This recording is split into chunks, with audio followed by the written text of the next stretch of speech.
Hello everyone, welcome back to the channel. और आज की वीडियो शुरू करने से पहले मुझे दो बातें कहनी है। पहली, थैंक यू टू ऑल दोस्त जिन्होंने बहुत ही अच्छे एनकरेजिंग कमेंट्स मेरी अलग अलग वीडियोस के नीचे किए और मुझे बताया कि मेरी वीडियोस से उन्हें कितनी जरूरी इन्फॉर्मेशन मिल रही है। And special thank you to दोस्त जिन्होंने मुझे इंस्टाग्राम पे अप्रोच किया। 3 लोगों ने मुझे इंस्टाग्राम पे मैसेजेस किए और मुझे बताया कि मेरी वीडियोस उनके लिए कितनी यूजफुल रही। Thank you so much. आप जब ऐसे मैसेजेस या कमेंट्स मुझे करते हैं तो मुझे पता लगता है कि मैं जो वीडियोस बना रही हूँ वो एक्चुअली में किसी के काम भी आ रही है और ये मुझे एनकरेज भी करता है अपनी इंफॉर्मेशन को और ज्यादा रिफाइन करने के लिए और मेक श्योर करने के लिए कि आगे मैं जो वीडियोस बनाऊं वो आप सभी के काम आए। तो ऐसे मैसेजेस और कमेंट्स प्लीज करते रहिए और मुझे ये भी बताइए कि आप आगे आने वाले वीडियोस में किन टॉपिक्स के बारे में जानना चाहते हैं। कुछ टॉपिक्स की लिस्ट मेरे पास ऑलरेडी है और अगर आप सजेस्ट करेंगे कि आप किस बारे में इंफॉर्मेशन ढूंढ रहे हैं तो मैं कोशिश करूंगी कि उन टॉपिक्स पर भी टारगेटेड वीडियोस बनाऊं। सेकंड, मुझे किसी ने कहा नहीं लेकिन मुझे खुद ऐसा लग रहा है कि मैंने काफी टाइम से ट्रैवल वीडियोस नहीं बनाई, बस इंफॉर्मेशन शेयर करने वाली वीडियोस बना रही हूँ। ऐसा इसलिए क्योंकि जब मैं पीएचडी कर रही थी उस टाइम पर तो मैंने बहुत ट्रैवल किया, लेकिन जैसे ही पैंडेमिक आया सबके गोल शिफ्ट हो गए सेविंग्स की तरफ, इन्वेस्टमेंट की तरफ, और वही मैं भी कर रही थी। अभी सिचुएशन जैसे जैसे वापस से सेटल डाउन हो रही है, मैं ट्रैवल प्लान्स बना रही हूँ। ऑब्वियसली न्यूजीलैंड और इंडिया में तो मैं ट्रैवल करूंगी ही क्योंकि न्यूजीलैंड में मैं रहती हूँ, इंडिया में मेरी फैमिली रहती है, लेकिन इन दोनों कंट्रीज के अलावा भी मैं कहीं और जाने का प्लान कर रही हूँ, मोस्ट लाइकली इन 2026। तो जल्द ही आपको ट्रैवल वीडियोस भी मिलेंगे और ये बोरिंग बैकग्राउंड मेरे पीछे से हटता हुआ नजर आएगा। अब आज की वीडियो को शुरू करते हैं और आज की वीडियो में हम बात करने वाले हैं things to pack in your travel bag जब आप न्यूजीलैंड आ रहे हैं। ये लिस्ट मैंने बनाई तो न्यूजीलैंड के हिसाब से है, लेकिन इसमें से बहुत सारी चीजें ऐसी हैं जो आपको तब भी काम आएंगी जब आप न्यूजीलैंड के अलावा किसी भी और कंट्री में ट्रैवल कर रहे हैं। तो चलिए इस वीडियो को शुरू करते हैं। सबसे पहली चीज है आपका पासपोर्ट। ऑब्वियसली अगर आपका पासपोर्ट 6 महीने के अंदर अंदर एक्सपायर हो रहा है तो मोस्ट लाइकली आपको इंडिया से फ्लाइट बोर्ड नहीं करनी दी जाएगी। आप फ्लाइट बुक डेफिनेटली कर सकते हैं, लेकिन 6 महीने के अंदर अगर आपका पासपोर्ट एक्सपायर हो रहा है तो आपको इंडिया के बाहर जाने नहीं दिया जाएगा। तो प्लीज अपने पासपोर्ट की एक्सपायरी डेट को डबल चेक कर लीजिए। फिर है ऑब्वियसली टिकट। अगर आपने पहले कभी ओवरसीज ट्रैवल नहीं किया है तो मैं बता दूं कि अगर आप रिटर्न फ्लाइट बुक करते हैं यानी दोनों साइड का ट्रैवल एक साथ बुक करते हैं तो आपको फ्लाइट्स सस्ती पड़ती है। आजकल ट्रैवल टिकट को पेपर पे प्रिंट करने की जरूरत नहीं है, आपके फोन पे जब तक ई टिकट अवेलेबल है सारी डिटेल्स के साथ, यू शुड बी फाइन। इसके बाद आता है वीजा। अगर आप न्यूजीलैंड आ रहे हैं तो आपके पास एक प्रॉपर टूरिस्ट या विजिटर वीजा होना चाहिए। इमिग्रेशन न्यूजीलैंड की वेबसाइट से टूरिस्ट या विजिटर वीजा के लिए अप्लाई कर सकते हैं। अगर आप इंडियन पासपोर्ट पर हैं और न्यूजीलैंड आते वक्त ऑस्ट्रेलिया में स्टॉप ले रहे हैं तो आपको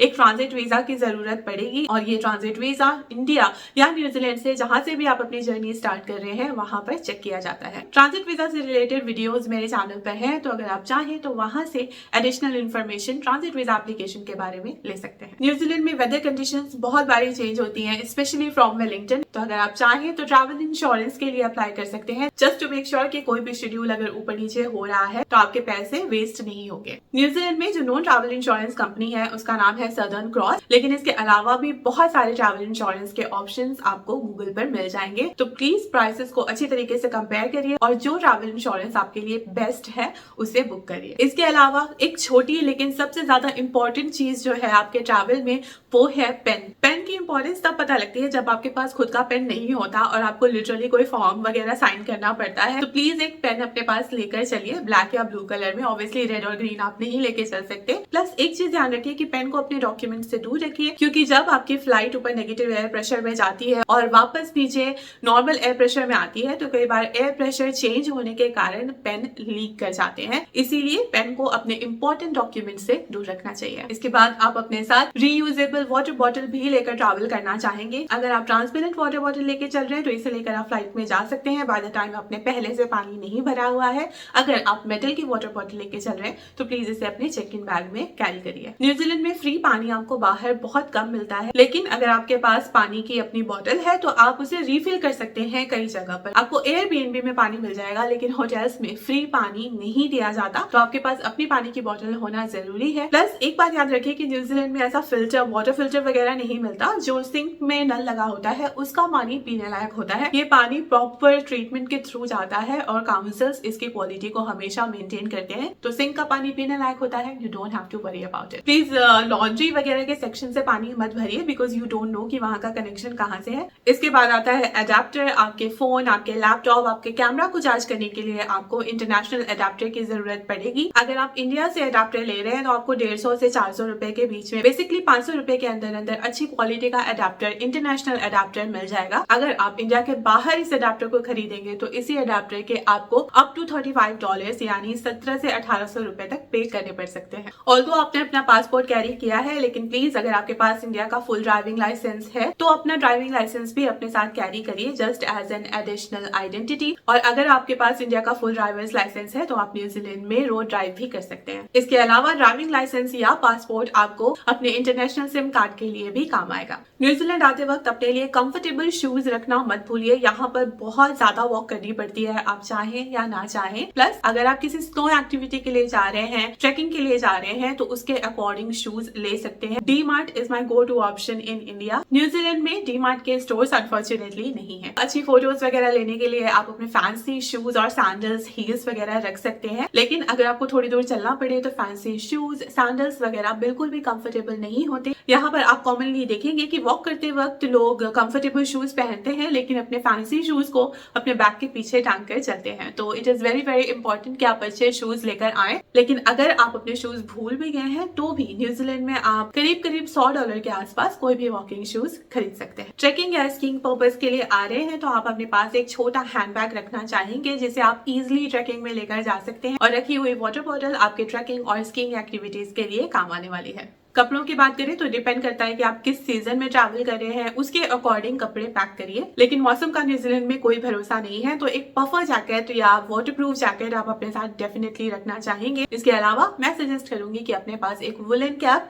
और ग्लव्स सेफ साइड के लिए रख लीजिए। मैंने इंडिया के डीमार्ट से लास्ट ईयर ऐसे जिप वाले स्वेट शर्ट्स, फ्री शर्ट्स जो आती हैं, ऐसी 2 शर्ट्स ली थी एंड ये आई थिंक 500 रुपए की थी। But this is life saving. बहुत गर्म है, क्वालिटी बहुत अच्छी है, प्लस ये इतना लाइट वेट है कि इसे लेकर कि मैं ट्रेकिंग भी कर सकती हूँ, फ्लाइट्स में भी जा सकती हूँ। And I think this is the best $500 that I have ever spent. New Zealand में भी आपको ऐसी चीजें मिल जाएंगी मैकपैक और काठमांडू में, लेकिन इसके लिए आपको करीब करीब 4000 रुपए तक पे करने पड़ सकते हैं। तो 500 रुपए में इंडिया में ऑप्शन है, why not to use it. जब आप कपड़े प्लान कर रहे हैं तो ये भी याद रखिए कि न्यूजीलैंड में अगर आप फ्लाइट ले रहे हैं, डोमेस्टिक फ्लाइट, तो यहाँ पर आपको चेक इन बैगेज अलाउड नहीं है। हैंड बैग में सिर्फ 7 kg का सामान अलाउड है। तो अगर आप एडवांस में फ्लाइट बुक कर रहे हैं, वहां पर अपने लिए चेक इन बैगेज खरीद लीजिए। आपको काफी अफोर्डेबल प्राइस में चेक इन बैगेज मिल जाएंगे और आप अपनी मनचाही पैकिंग न्यूजीलैंड के लिए कर सकते हैं। न्यूजीलैंड में हवा का कोई भरोसा नहीं है, इसलिए अगर आप बारिश के मौसम में भी आ रहे हैं प्लीज कोई छाता वगैरह कैरी मत करिए। हाँ, आप अपने लिए रेन कोट डेफिनेटली लेकर आ सकते हैं, स्पेशली अगर आप मई से जून या जुलाई के बीच में ट्रैवल कर रहे हैं। तो स्विम वियर का न्यूजीलैंड में एक्चुअली में कोई काम है नहीं, क्योंकि यहाँ पर पानी कितनी भी गर्मी में आइए हमेशा ठंडा ही रहता है। समुद्र में अगर आप जा रहे हैं तो फिर भी आपको थोड़ा ल्यूकवार्म पानी मिल जाएगा एक्सट्रीम गर्मियों में यानी दिसंबर में। और समुद्र के अलावा आप किसी भी वाटर स्ट्रीम में जाएंगे तो आपके पैर डालते ही आपके पैर भी फ्रीज होने लगते हैं। तो swimwear is up to you if you want to pack it और not. It's not must to pack. New Zealand ही नहीं, दुनिया में कहीं पर भी ट्रैवल कर रहे हैं तो एक बेसिक फर्स्ट एड किट आपके पास होनी चाहिए, जिसमें बैंडेड, पैरासिटामोल, बाम या विक्स वगैरह रख लेनी चाहिए। इसके अलावा मास्क आपको डेफिनेटली रखना चाहिए। ऑल्दो पैंडेमिक चला गया है लेकिन न्यूजीलैंड में लोग बहुत माइंड करते हैं अगर आप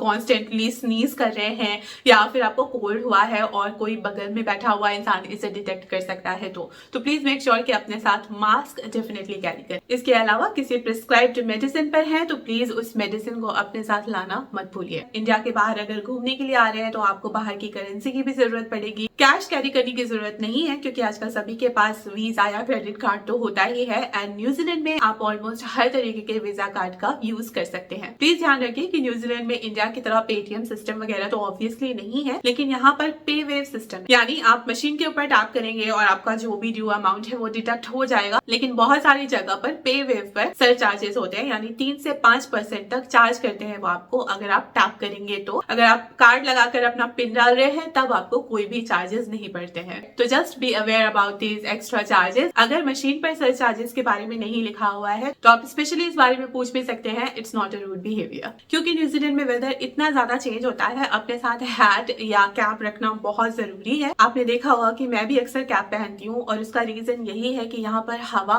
बहुत एक्सट्रीम चलती है, तो हेयर स्टाइल बनाना तो आप भूल जाइए, लेकिन हवा के कारण कई बार आपके बाल बहुत रफ भी हो जाते हैं। इसके अलावा आप अपने साथ एक्सट्रीम डार्क सनग्लासेस रखना चाहेंगे, स्पेशली अगर आप ड्राइव कर रहे हैं तो। इसका रीजन है कि यहाँ पर आसमान बहुत साफ है और कई बार सूरज की रोशनी बहुत ही तेज लगती है आपकी आंख में, और यहाँ पर सूरज की रोशनी आंख में पड़ने के कारण बहुत सारे एक्सीडेंट्स वगैरह होते हैं। तो just for the precautionary side अपने साथ बिल्कुल डार्क वाले सनग्लासेस रखिए, क्योंकि आसमान यहाँ पर इतना साफ है और सूरज की किरणें बिल्कुल सीधी पड़ती हैं आप पर, इसीलिए यहाँ पर सनस्क्रीन का यूज करना बहुत जरूरी है। 10, 20, 15 SPF का न्यूजीलैंड में कोई मतलब नहीं है। यहाँ पर आपको 50+ SPF ही रेकमेंड किया जाता है। न्यूजीलैंड में आप 50 SPF की सनस्क्रीन करीब $20 के आसपास खरीद सकते हैं। प्लस न्यूजीलैंड में क्योंकि कॉन्स्टेंटली हवा चलती है, मॉइस्चर बहुत ज्यादा होता है, इसीलिए आपकी स्किन बहुत ड्राई होने लगती है, तो सनस्क्रीन आपके लिए एक अच्छे मॉइस्चराइजर की तरह भी काम करती है। मैंने बहुत टाइम से सनस्क्रीन को मॉइस्चराइजर की तरह यूज किया है and I think it works the best for me. लेकिन आपके लिए जो भी मॉइस्चराइजर या सनस्क्रीन काम करती है, आप प्लीज उसे खरीदिए। मेक श्योर उसका SPF 50 या उससे ऊपर का हो। आई नो कि सनस्क्रीन लगाना लड़कों को बहुत ज्यादा पसंद नहीं है, बट प्लीज बिलीव मी, यहाँ पर सनस्क्रीन का यूज बहुत ज्यादा जरूरी है। नहीं यूज करेंगे तो एक बार सनबर्न हो जाएगा, उसके बाद आप खुद ही यूज करना चाहेंगे। अगर आप सनस्क्रीन का यूज कर रहे हैं तो भी सनग्लासेस और हैट के साथ साथ अपने पास एक फुल स्लीव शर्ट को रखिए। यहाँ पर जब सनबर्न होता है, आप देखेंगे 1 या 2 दिन के बाद आपकी स्किन निकलनी शुरू हो जाती है, और ये अर्ली मॉर्निंग या लेट इवनिंग सन एक्सपोजर के साथ भी बहुत कॉमन है। इंडिया से आप अपने लिए बहुत सारे स्नैक्स वगैरह ला सकते हैं बाय द टाइम वो कंपनी पैक्ड है और आपने उस पैकेट को खोला नहीं है। आप चाहें तो ऐसे स्नैक्स वगैरह न्यूजीलैंड में अलग अलग जगह जो इंडियन स्टोर्स हैं वहां से भी खरीद सकते हैं। रोड ट्रैवल कर रहे हैं तो कार में ये सारे स्नैक्स पैक करके रख लीजिए। अर्ली मॉर्निंग और लेट इवनिंग ड्राइव करना ऑब्वियसली अच्छा है, ट्रैफिक कम होता है, लेकिन आपको खाने पीने के लिए अपना सामान खुद ही पैक करके चलना पड़ेगा। अदरवाइज डिपेंडिंग ऑन कि आप किस टाइम पर ट्रैवल कर रहे हैं, कई बार रोड पर आपको 100 किलोमीटर तक कोई इंसान नहीं दिखाई देगा। पानी और खाने की तो बात दूर की है। अपने एकोमोडेशन की डिटेल्स को हमेशा फोन या लैपटॉप पर हैंडी रखिए, और अगर आप कहीं रिमोट एरिया पर रहने के लिए जा रहे हैं तो मेक श्योर कि आप जल्दी से जल्दी पहुंचे, या फिर रिसेप्शन पर बात कर लें कि आप लेट अराइव होने वाले हैं। ऐसा इसलिए कि कई बार रिसेप्शन वगैरह अर्ली इवनिंग क्लोज हो जाते हैं होटल्स में, और Airbnb के जो ओनर्स हैं वो अपने घर अर्ली इवनिंग चले जाते हैं। ये वो सारी चीजें हैं जो आपको अपने साथ न्यूजीलैंड में कैरी करनी चाहिए, और इसके साथ साथ कुछ प्रिकॉशनरी स्टेप्स भी मैंने बता दिए।